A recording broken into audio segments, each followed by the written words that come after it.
What's up YouTube? In this video I'm going to be installing this Snow Performance Stage 2 Methanol Injection Kit in this 2009 R56 Mini Cooper S. I got this kit from SpeedTech Motorsports. I'll leave a link to that in the description. If you haven't already, please hit that subscribe button and stick around. You're going to want to watch this whole video. No matter which Mini Cooper you drive, check out my Facebook group. It's called Mini Cooper DIY. I'll leave a link to that in the description, or you can just go to Facebook and type Mini Cooper DIY in the search bar, and you can get to it that way. Let's get to the video. Okay, so we're gonna start by installing the level sensor in the tank that comes with the kit. The directions say to install this about a third of the way up. You're gonna drill a hole with the self-tapping drill bit like this. I believe the hole's gonna be about 9/16. We're gonna find out. I'm gonna drill a little bit small first because I don't want to put a hole in my tank that is too big, obviously. But they say to do it about a third. That's pretty common. I'm gonna go ahead and drill the first hole. I'm just gonna use a regular bit. I'm using a 5/16. I'm just gonna drill just a pilot hole just so I can get it started. And again, it's about 3/4 of the way up, or 2/3. I can't even talk. About a third of the way up.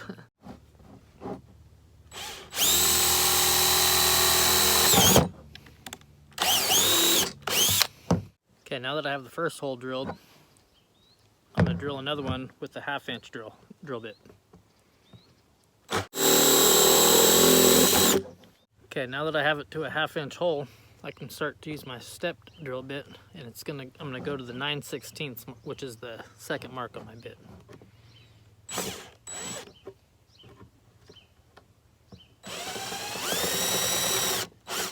Okay, so 9/16 isn't big enough, so I'm going to go to the next size, which is 5/8.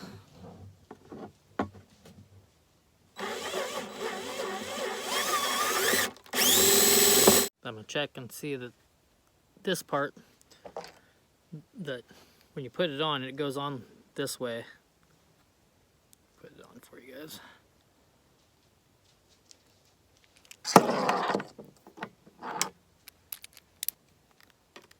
It's going to sit on there like that, and this is going to be inside the tank, but this part has to fit through the hole. So 9/16 wasn't big enough for that. So let's see if 5/8 is. 5/8 also not big enough. So the next size is 11/16. We're going to try that.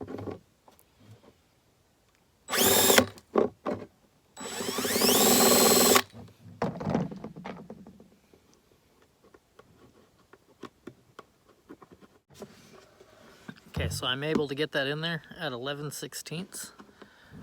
So I'm gonna pull that back out.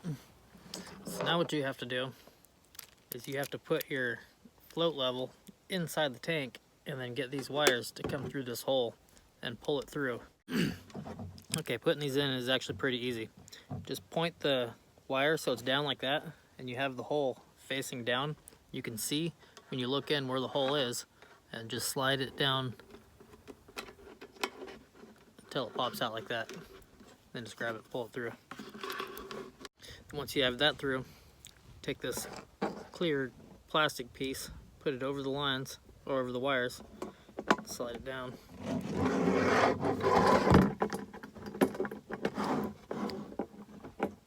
And put that in there. If you have a table that doesn't slide as much as mine, it's probably going to be a lot easier.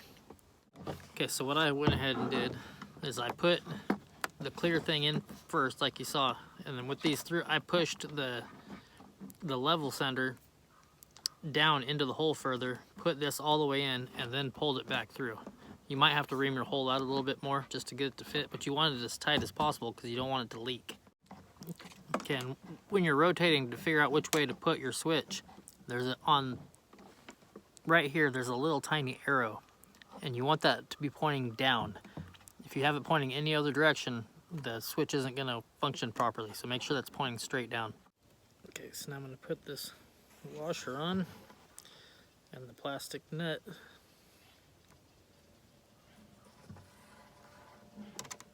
doesn't say in the directions if the nut goes on the inside or the outside. I'm hoping it's the outside because that's where it was when that's where it was on the center before I took it apart. I think it does go on the outside because it looks right. So just go ahead and put that on, and I'm just going to hand tighten it as much as possible.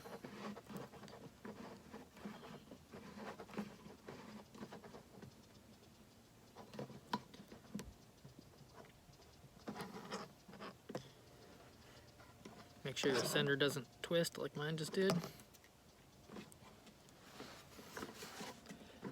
Make sure after you have it tightened that your center is still pointing the right direction.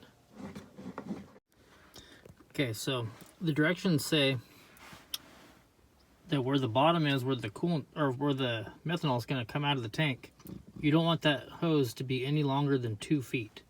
So measure the distance from there to where the inlet side of your pump is. There are arrows on the pump that tell you which direction the flow is. So this is the inlet. You want to make sure that your line is going to be less than 2 feet. I'm going to make mine as short as possible. And you also want to make sure, I don't know if I already said this, pump has to be lower than the tank, but you're also limited to by mounting options. So I'm just going to put mine right here, and then I'll run a solenoid to keep the fluid from going into my nozzle when the pump is, or when the system isn't active. The solenoid does not come with the system. You have to order that separate. I will put a link to that in the description, and I'll show you how to install that in this video. Okay, the kit comes with these 1/4-inch self-tapping screws. It also comes with these washers. You put a washer on there. 1/4-inch drive drill gun. I've already tapped these just because I wanted to make sure when you place this pump, make sure not only are you placing it so that you have less than 2 feet of line, but make sure that this part of the pump isn't going to be hitting anything that's going to make it rattle when you're driving. Or that's going to be very annoying. So before I drilled my holes, I only drilled 2 of them. Alright, I just tapped them with this. I shook it around just to make sure it wasn't going to rattle. I'm not getting any of them tight yet because I'm gonna drive them down equally so that it's kind of level. Okay, now your kit is gonna come with a fitting that looks like this. You're gonna just put that in the bottom. You have this E6000 that comes with your kit, but I'm gonna put everything together and see where the leaks are before I even use that. And if I don't need to, I'm not going to. But I'm gonna be running just water, or distilled water at first, so I might not need it. And if I can get by without it, I won't. And then later on, if I need it, I'll use it and I'll have it. Okay, so the directions do not give you any indication on how to use these quick connect fittings. And I have searched high and low, and I haven't found anything, so I've just messed with it until I figured it out. And this is what I found. If you take this all the way off, slide the hose through it,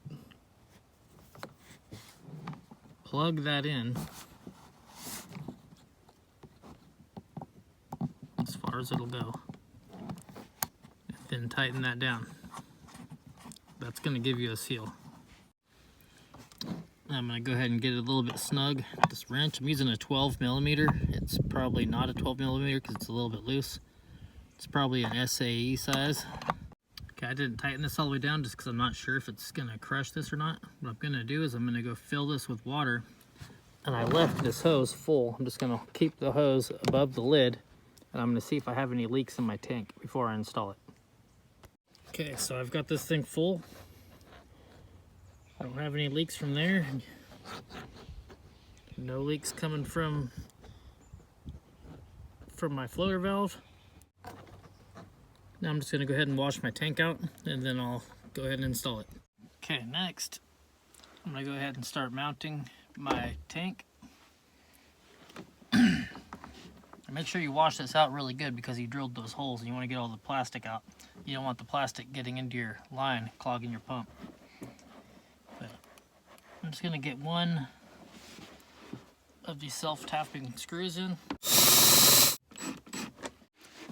Okay, now I'm going to go ahead and install this quick adapter into the inlet of my pump. I am pretty sure that this one's going to leak because I'm not using the E6000, but I'll put it in when it does.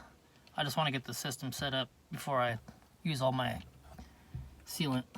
19 millimeter seems to be the right size.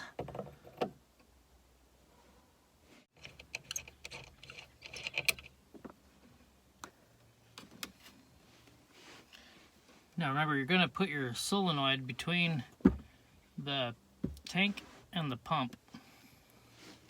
I'm going to install my solenoid after I get everything set up though. I'm going to test it, make sure I don't have any leaks. The reason I'm doing that is because, like I said, this kit doesn't come with the solenoid, and I'm going to install it in this video, but because I'm not going to upload this video until I install it, but I don't have it yet, so I'm waiting for it to get here. So that's why I'm doing it in this order. That seems like that's enough material. So I'm going to go ahead and cut the line right here, and then I should have enough material to install the solenoid and still have enough left over to do the rest of the install. Okay, I just measured this line. It's about 20 inches, so I know I'm not 2 feet away. I'm going to try these wire cutters, see if they cut this line. I'm not sure if they will. Find out. Yeah, these wire cutters work pretty good. Make sure you put this on the line before you put the line onto the pump, or you're not going to have a good time.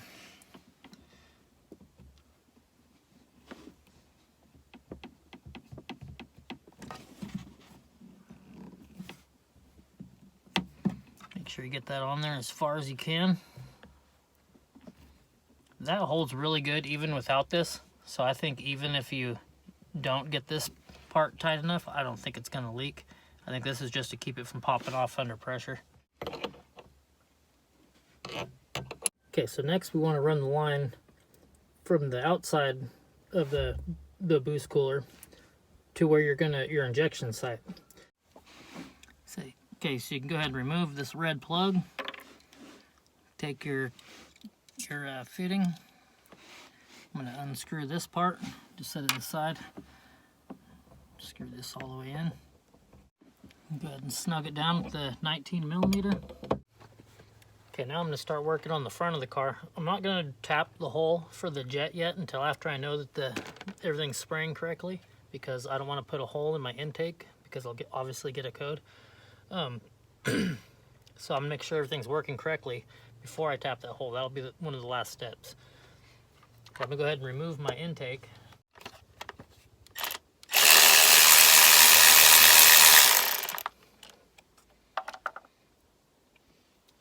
Then just go ahead and unconnect your mass airflow sensor, and then there's a flathead screw right here, and then you should be able to pull this right off. Now don't forget your air box. This hose that runs into your air box is still connected. Mine popped off pretty easy. Okay, so above your intake manifold, right by your map sensor, you have this wire right here. It has this grommet. Oops. Has this grommet on it. I pried this grommet off, so now I have access. I can totally get into there. I can run my water methanol line and my boost reference through this hole, and it's going to come into my battery box. I'm going to run it right in there, that big hole where the cabin filter is, and then from the cabin filter I'm going to figure out how to get that into the glove box, or into the engine bay. Not the engine bay, but into the cabin of the car. As a side note, the Snow Performance kit does not come with enough vacuum line for these cars, probably for any car. I went down to the hardware store and I bought 10 feet. I for sure I'm not going to need 10 feet. Okay, so as you can see, I have the methanol line ran in there. What I did was I put it through the hole and I shined my light in here. Let's see if I can show you. But there's a opening at the very top. There's also one on the side, but it's going to be almost impossible to get the hose through that way. But if you can, more power to you. That way it's probably better. But I went straight up and over the top, and then I'm just going to loop it through this way, And then I'll do the same exact thing with the boost reference line. Okay, so now I have both lines. That's my methanol line. That's the boost reference line. Now I'm gonna go inside the cabin and I'm gonna figure out a way to pull those through. Okay, from under your glove box where your cabin filter is, go ahead and pop this lid down and then just pull your cabin filter out. If you need to replace it, now's a good time. Mine's brand new. If you don't know how to do that, I got a video. But all you do is put a screwdriver in these little openings right here, and pry it forward so it's coming towards you, and then it'll pop down. Then you have access. Okay, I went ahead and pulled both of these through where the cabin filter goes. What my plan is, I'm going to clean this area out, but I'm going to drill a hole up here above where the cabin filter is so that I can reinstall my cabin filter and not have my methanol lines in the way. Okay, so you can see I drilled a hole in the side of the box where my cabin filter goes, and I slid both the lines through there. If you have a grommet, that's probably a good idea. I'll probably add one when I do my steel braided line, which will be shortly. But I ran it through there, and I just pulled them down. And I'll tuck them later, but I got to figure out where I'm going to run everything. This vacuum line is just sitting here, and then or the boost reference line, and then my methanol line, I'm running it to the back right now, and then I'll figure out where it's going to go. Okay, now from inside the trunk, I'm going to put the end of my fitting over my hose. I didn't cut this shorter at all. I'm using the whole line because I don't know exactly how I'm gonna run it yet, and then I'll cut it short later. Go ahead and get my arm out of the way. Slide that on like you did on the other side. And go ahead and tighten it. Go ahead and snug that down through 12 millimeter. Get it all tight. Make sure this line isn't kinked in any way. Go ahead and reinstall your cabin air filter.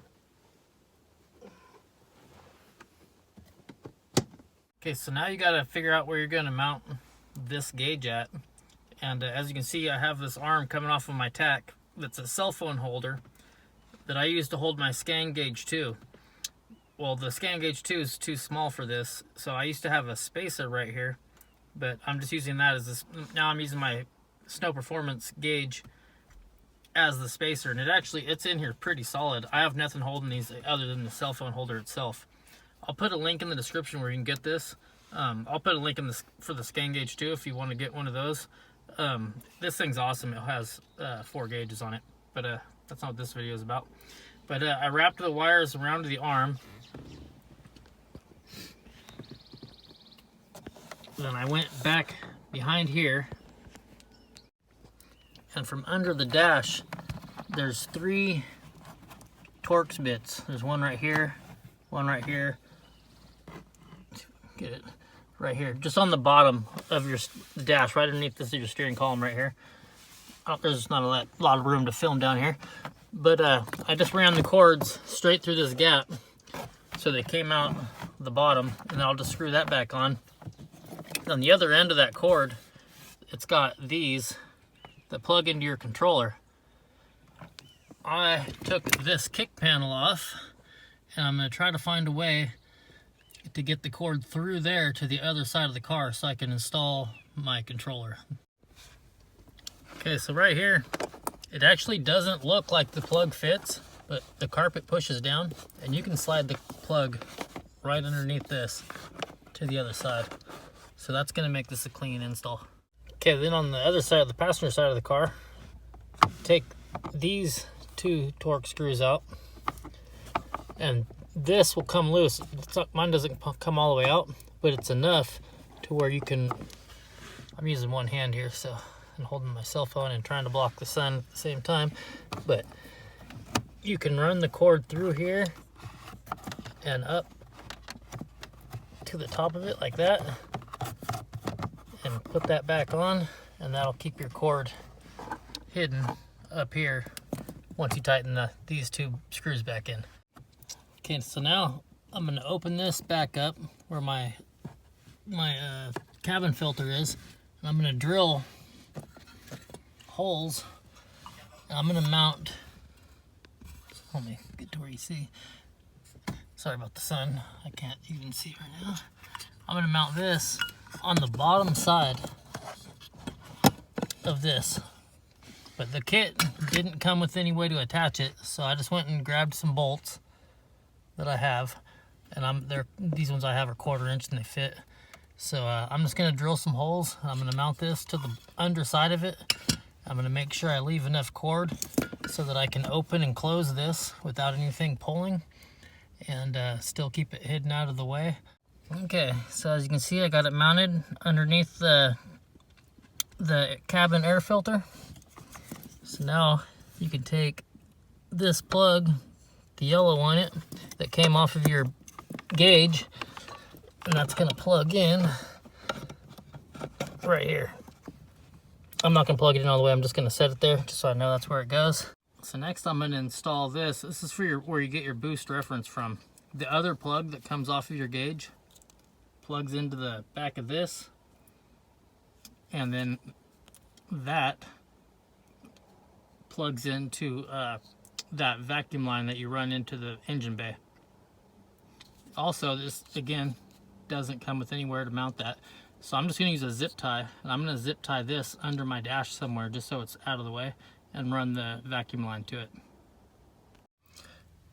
Okay, off the back of this plug that goes on the front of here that came off of your gauge, you're going to have this connector right here, the purple on it. That's going to connect into this, and then you're going to connect your vacuum line, and then just zip tie that out of the way. I'm just going to zip tie it to the actual wires that it's connected to, just to keep it out of the way. And then I'll zip tie, I'll just pull this tight into the engine bay.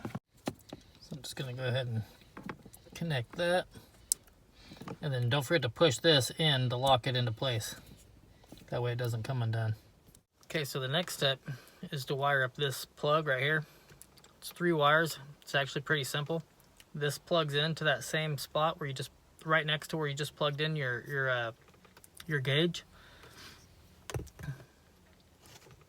This, let's start from the beginning.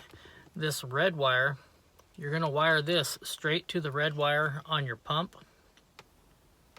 This black wire, you're gonna wire straight to the black wire in your pump, but then it's gonna get another line that goes to ground.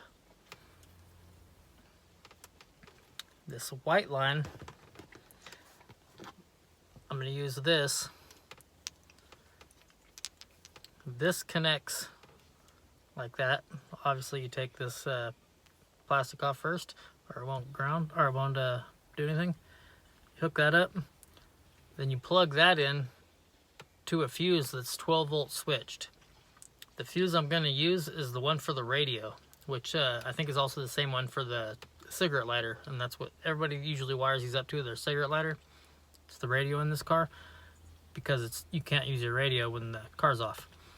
So then what you'll do is you'll see if I can show it. Get to focus. All right, there's 2 spots for a fuse on here. One of them is going to be your radio fuse, and the other fuse is going to be for this. So that's how you run this. So I think what I'm going to do is I'm going to run this white one first, because I don't have to extend it. So I'm just going to go ahead. I already took the plastic part off. Just going to slide that in there. If you're wondering, those are alpacas in the back. They're not llamas, and that's my dog running by. One of my dogs. I'm gonna go ahead and crimp that.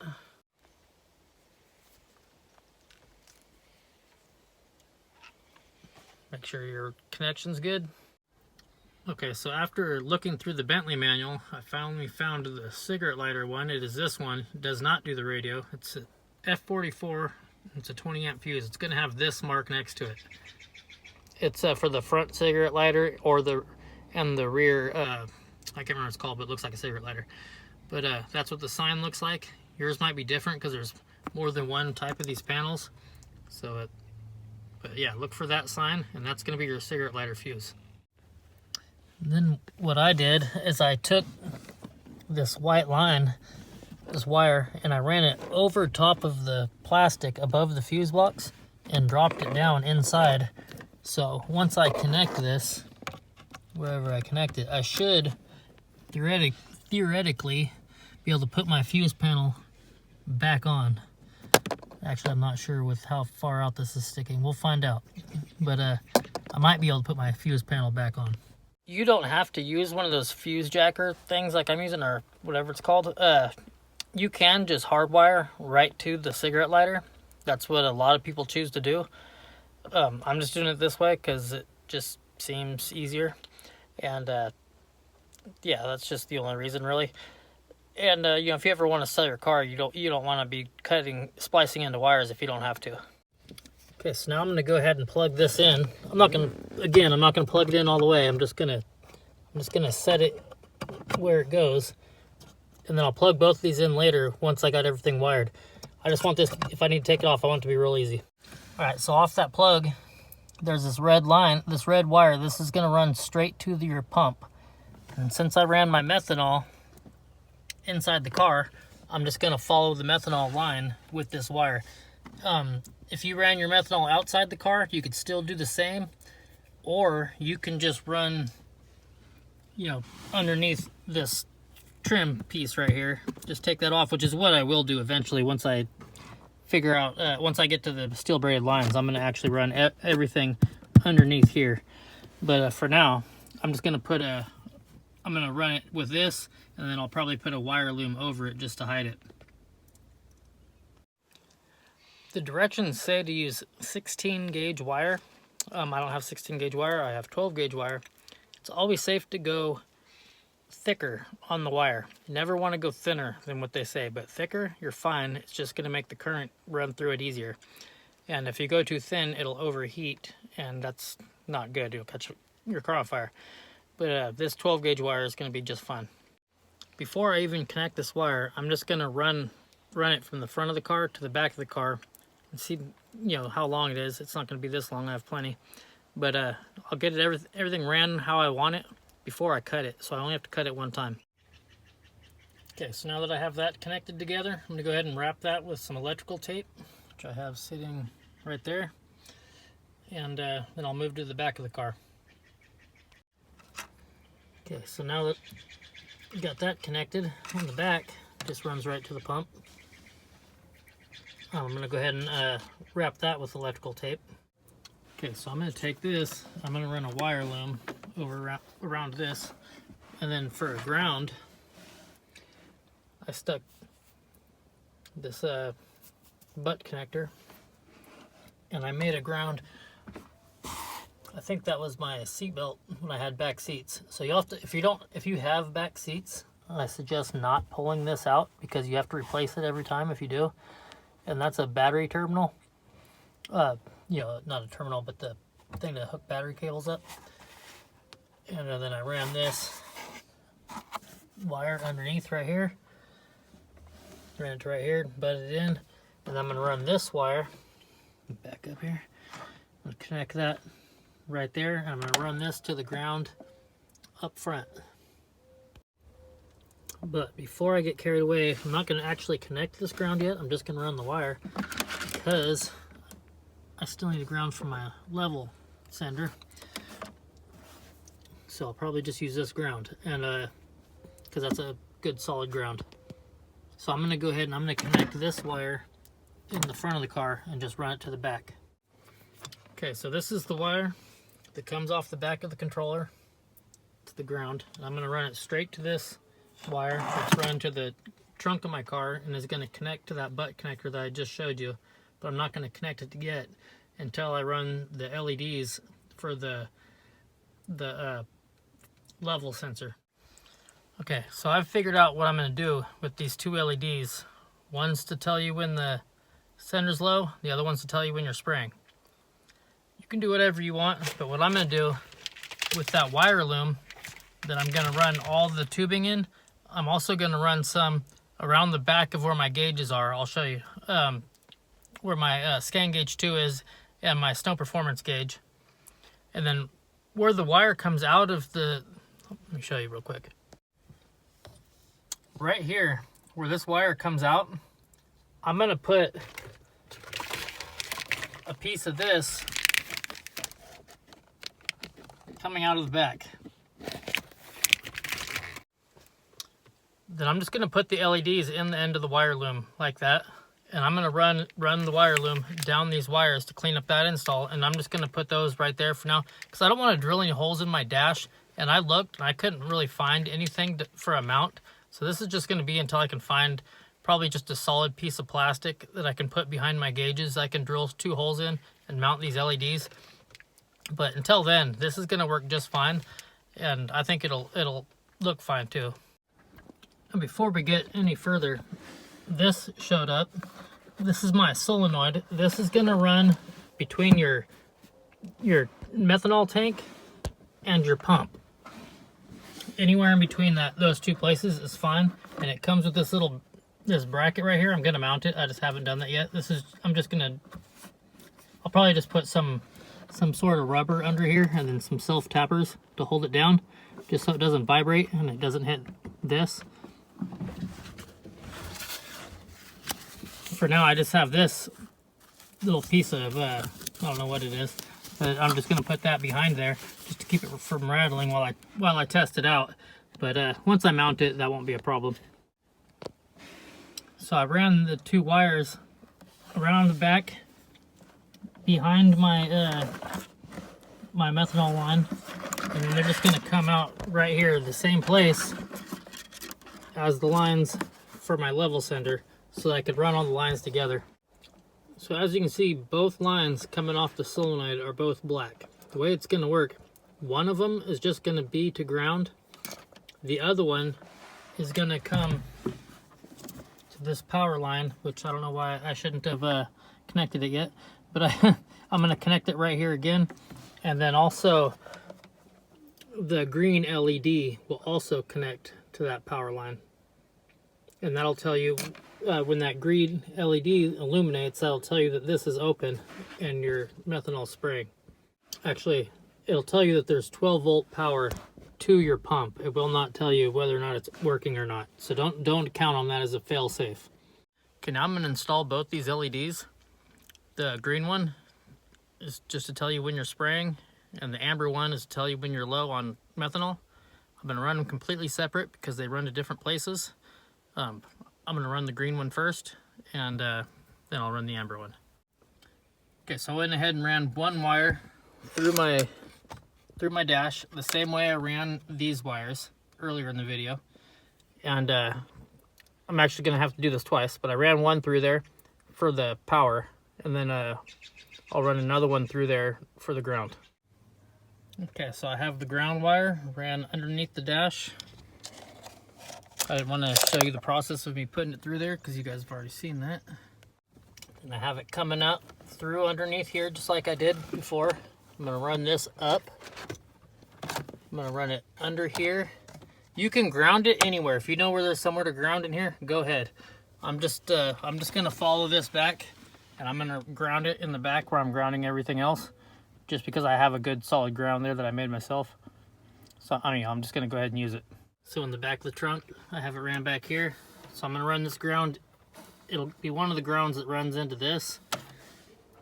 Then I'll also run this ground for my fuel sender. And I believe one more ground for my solenoid. And that'll be all my grounds. Okay, so I went ahead and ran one ground from my solenoid, one ground from my fuel level sensor, and one ground from that LED that I just sent back here. And I know you're thinking I still have another ground for the other LED, but that actually doesn't ground into this.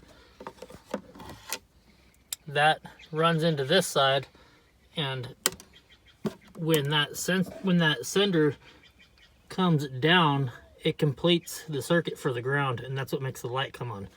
So this whole thing is actually a ground. So I'm going to go ahead and wrap this up with electrical tape just so it looks better. Okay, this power line that's running to my pump in the back is where I'm going to connect the power for that green LED. So probably shouldn't have made this connection. I'll make a note of it earlier in the video when I made this connection the first time, not to connect it yet. But I'm going to go ahead and run that red wire into here for the green LED. Okay, so I got those two ran into this one power that I have going to the pump. And then while I was doing that, I realized that I could have ran my ground to this connector that goes to the ground to the pump, and I don't know why I didn't. So if you don't want to use as much wire as I did, you can run your ground for your LED, the green LED, to this ground that you ran earlier. It goes to the back of the car where the pump is. It's the same ground. Okay, for the green LED, I'm not going to actually connect them yet. So I just marked the red wire because I'm going to use red wire for the power on both of them. I just marked the red one with this electrical tape so I know which one is for the green LED. And then I'm going to run the wires for the amber LED, and then I'm going to connect them both at the same time. Okay, so I pulled this red wire under the dash. I'm going to run it under here. Don't forget to run your red wire for the other LED. But this is for the amber. I'm going to run that underneath there. I'm actually going to connect this wire where the 12 volt switched is, the white wire that came out of the plug. I'll show you that right now. Okay, earlier in the video you saw me make this connection. It's another connection I shouldn't have made. I'm gonna pull this apart. I already got it pulled apart.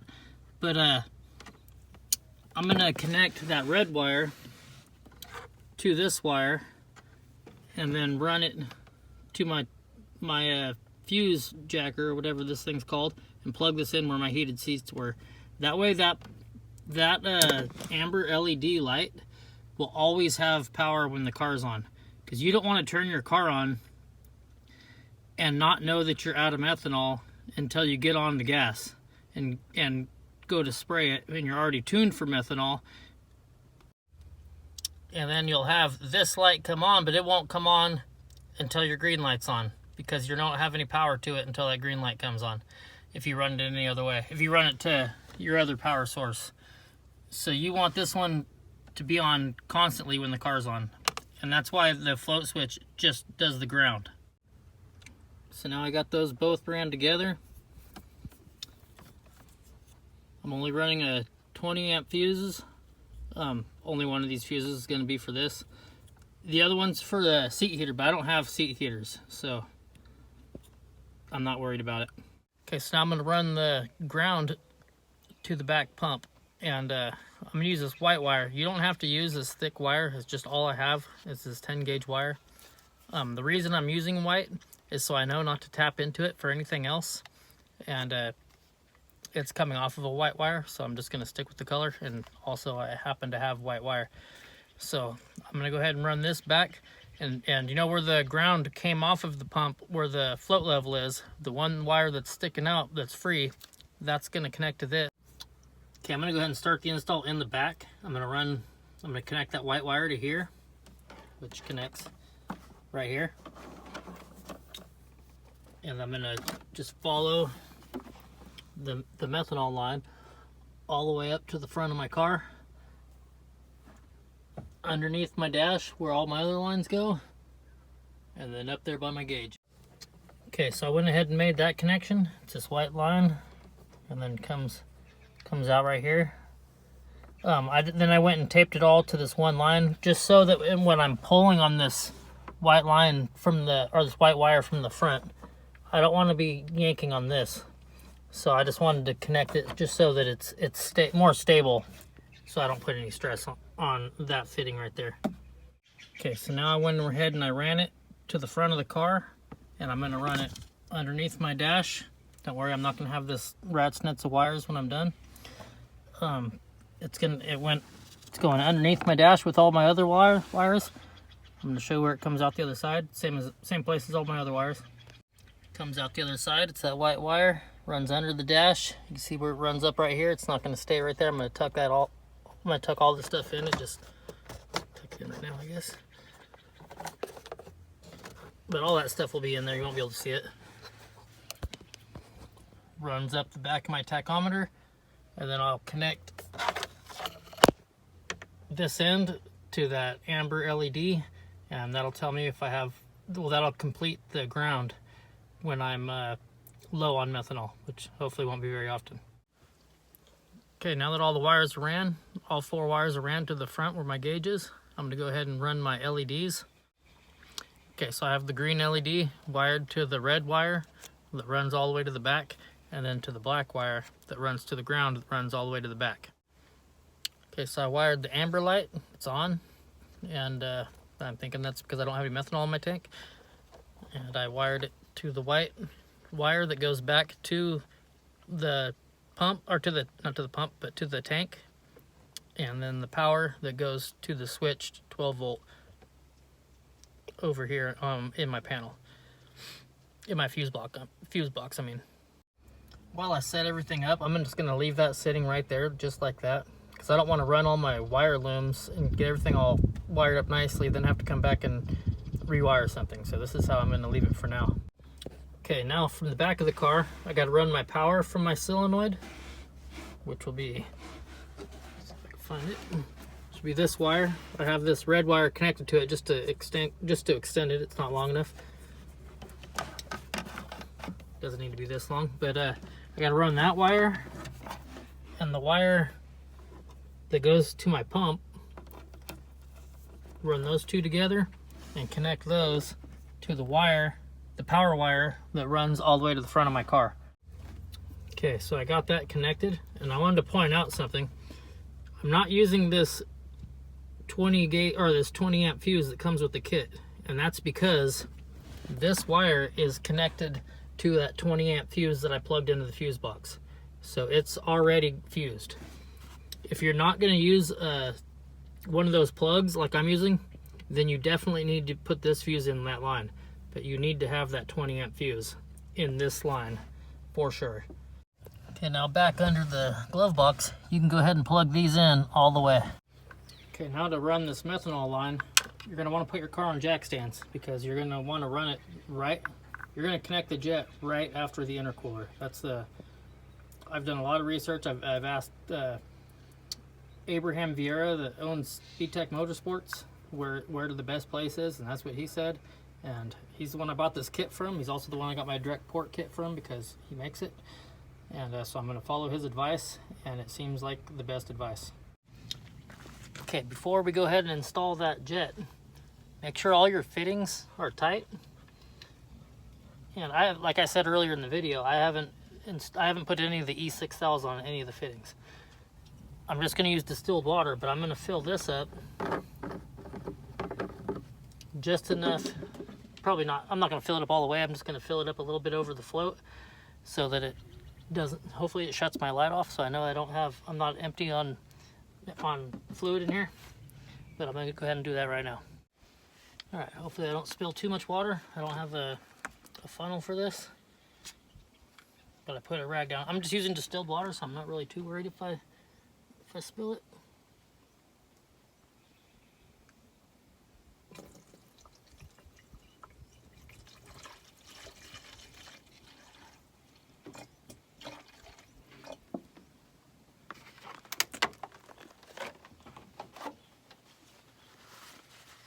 I don't see any leaks.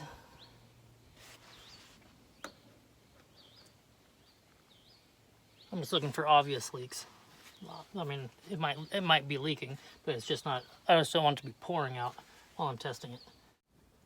And as you can see, my low level indicator light is now off. Okay, from underneath the car, this is where your hose comes out of the intercooler. This is your AC condenser or compressor. What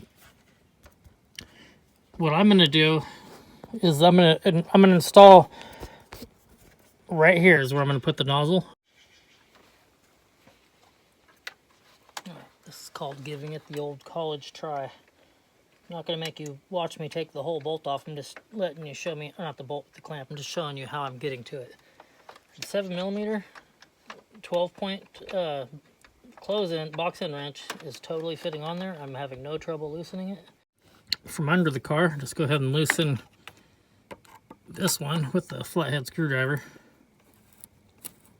Mine wasn't that loose. I already loosened it a little bit before I turned the camera on.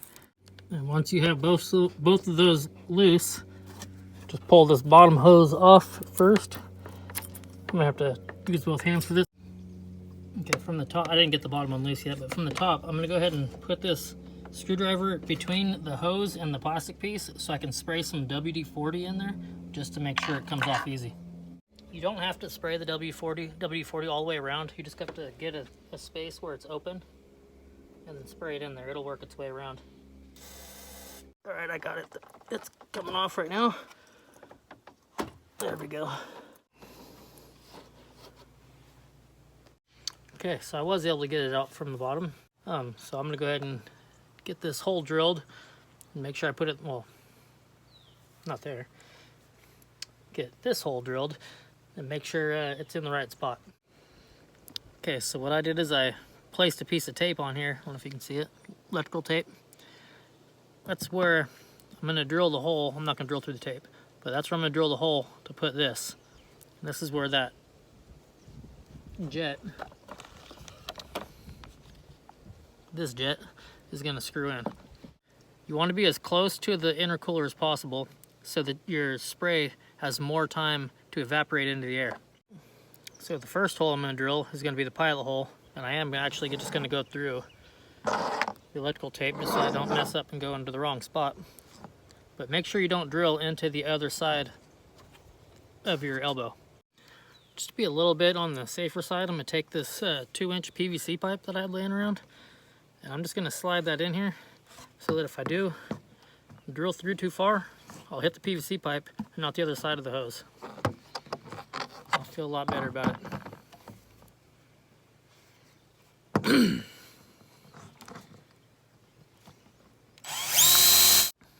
It's one hole drilled. Now I'm gonna go up to my 1/2-inch bit.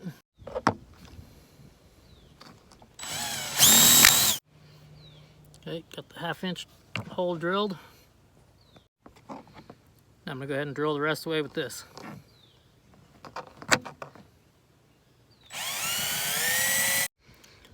Okay, so I just put a big hole in my elbow, and now I gotta figure out how to get this into this hole from the other side. I used this step bit, and I went up to the 1 inch, or to the 15/16. Okay, before putting this in, make sure you wash this out really good so you don't have any silicone bits in there that are going to go into your intake as soon as you start driving. Okay, so the way I'm going to put this in here, I'm going to take this, I'm just going to hold it in my hand, slide it so the hole's right there. I'm just going to slide it up there as far as I can while holding it. Let's see if I can show it. And then I'm going to try to get the far side of the hole in first. This isn't going to be that easy. I'm not even 100% sure my hole's big enough yet, but I'm finding out. I want it to be as tight as possible so I don't have a boost leak. And then once I get it started, if I can get this thing through like that, yeah, I got it through. Once I get it through enough to where I can get it threaded, I'm just going to put the thread thing on there, the little nut that comes with it, and pull it through. Before you tighten this all the way, you want to make sure that your hose is going to be spraying the direction you want it. So I'm going to go ahead and tighten this into here before I tighten this all the way. Since I want mine pointing up, that's the direction I have it. And then I'll go ahead and tighten this nut right here. Okay, so if I end up getting a boost leak right here, this will be the, obviously I'll put that E6000 on these threads and tighten this back down. And also on the threads to this. But for now, I'm going to try it like this and see how it works. Okay, so this line, I'm going to go ahead and run it up here. I'm going to run it underneath here. And I'm going to run it straight down. And then I'll connect it to this. If it's too long right now, it's just going to be easier to shorten it on the other end of the car by the pump, then it's going to be to shorten it here. So I'm just going to connect it to this before I put this hose on, so I can put the hose on and this will already be connected. All right, so it turns out my tripod does fit under here. All right, I'm gonna put this on my line first.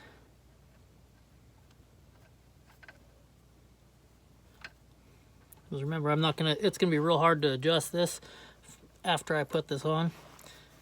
So I just gotta kind of eyeball where that's gonna go. Okay, once you get that pressed on, then tighten that. Okay, so now that I have that hose on, I'm going to make sure that I have some WD-40 sprayed all around this tube.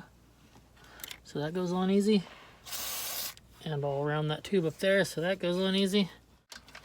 Alright. Don't forget to put this hose clamp on before you install your hose, or you'll have a lot of trouble. I've verified from the top that everything looks like it's lining up right. I'm just going to try to slide this on. Hopefully it goes.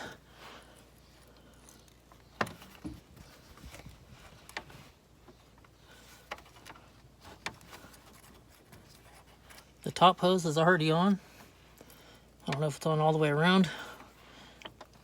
But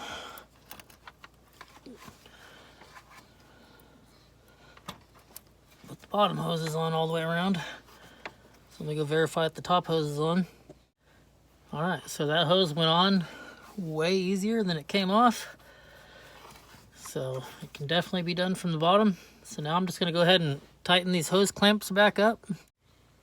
Okay, now since I'm running a solenoid, I shouldn't need this check valve. I'm just going to install this check valve for two reasons. One, just to show you how to do it, and another one is to shorten this wire, or this hose. See the little arrow on the check valve? That needs to be flowing towards, or pointing towards the nozzle. So make sure, see if I can get that to focus. Oops, wrong side. That arrow right there. Make sure that's pointing towards the nozzle on the car. So that means I am going to have to feed some of this back into my engine bay, back through where my cabin filter is, and pull more back into the car, because I'm going to have to run that check valve inside the car somewhere. Okay, I'm actually going to install this check valve in the back of the car, because against this stuff it's not going to make any noise. So I'm just going to put it back up a little bit, like right here somewhere, so I don't have to worry about it rattling. Okay, so I have that all tied in. I'm going to put this rag around it, not all the way around it, but underneath it, just so I can see if it's leaking when I do the test drive. But first I got to set up the gauge. I'm going to do that right now. Okay, so from inside the car, I hit this mode button right here,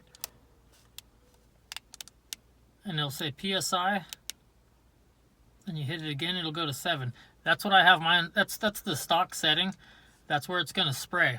That's where it's going to start spraying, and it won't be on full spray until you set it again. What you want to do to get to where you want to set your full spray at is press the mode button 3 times. And see how mine's set at 16. And if you want to adjust it, you just press these arrows up or down, and if you it'll adjust. Or if you wait 5 seconds, it'll go back to this regular setting where it says 0. And that's, I'm hoping anyway, that's a boost gauge, and that's going to tell you when you're about to spray, and then this light will turn green. Mine should turn green at 7 psi. So I have my boost gauge on my scan gauge 2 set, so I'll know that once, that's just where it was when I turned my car off.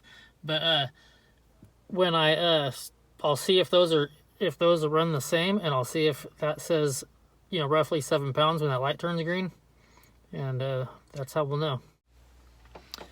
Okay, so next, to install your boost reference, you're going to need a vacuum tap or a boost tap. I'm using this one from Craven Speed. You can use any of them, but you got to install this underneath your map sensor. So go ahead and take your map sensor off. It's an 8mm.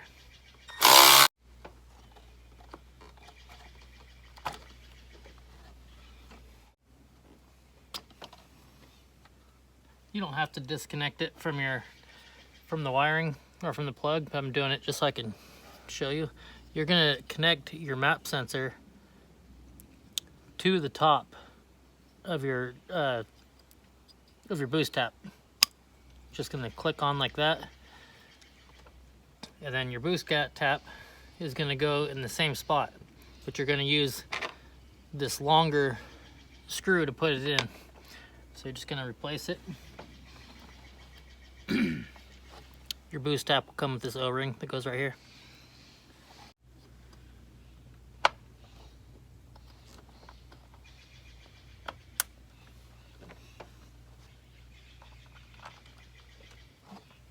You can go ahead and tighten that down.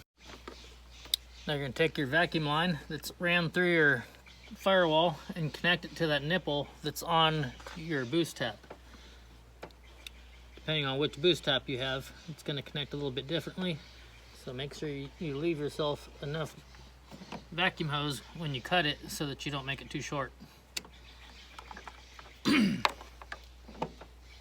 Now this is going to be boost and not vacuum, so definitely get a zip tie on this or it most likely will come off. That's how I have mine ran, coming through the firewall. I went behind this to avoid kinks. It's actually pretty good. And then there's a zip tie right there into the boost tap. And make sure that's tight so it doesn't leak. Okay, so I'm gonna go ahead and put my air box back on, get all my tools put away, and we'll take it for a test drive and see how it works. Okay, so I'm just gonna test to see if the system works. I obviously don't have it dialed in yet because I'm just running water. I'm not tuned for it or anything. And I just have it starting at 7 PSI just to make sure that everything works.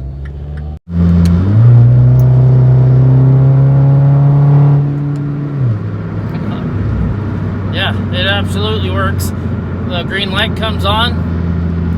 Intake temperatures are staying cold. It's kind of cold outside, so it's really hard to say how well it's working, but it's definitely coming on. Well, everything worked as planned.